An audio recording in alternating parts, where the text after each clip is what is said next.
Stop chasing her. You gotta let her go, G. Chasing women never works. I'm not saying don't enjoy a girl's vibe or have fun. What I'm saying is, you can't be focusing on women when you need to be focusing on building your wealth and changing your situation. Listen carefully. Rather chase God and your relationship with Him. That will keep you grounded, homie. I understand. I understand her smile, her hair, that fine body, and those soft words.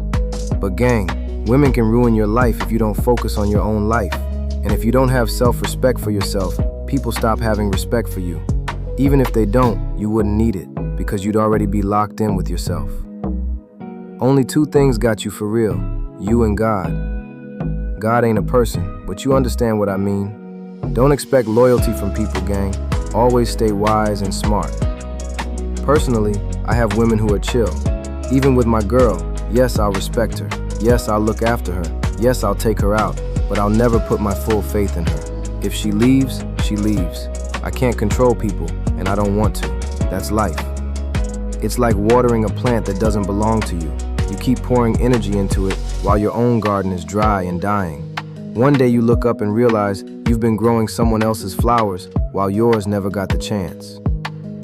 That's one of the main reasons I made the Playboys Playbook, to teach you how to move smart, stay focused, and rather have women chase you while you become a real man. If you want it, click the link in the description. Much love, fam. If this hits you, comment "hustle" and drop your story or leave advice for the next person watching.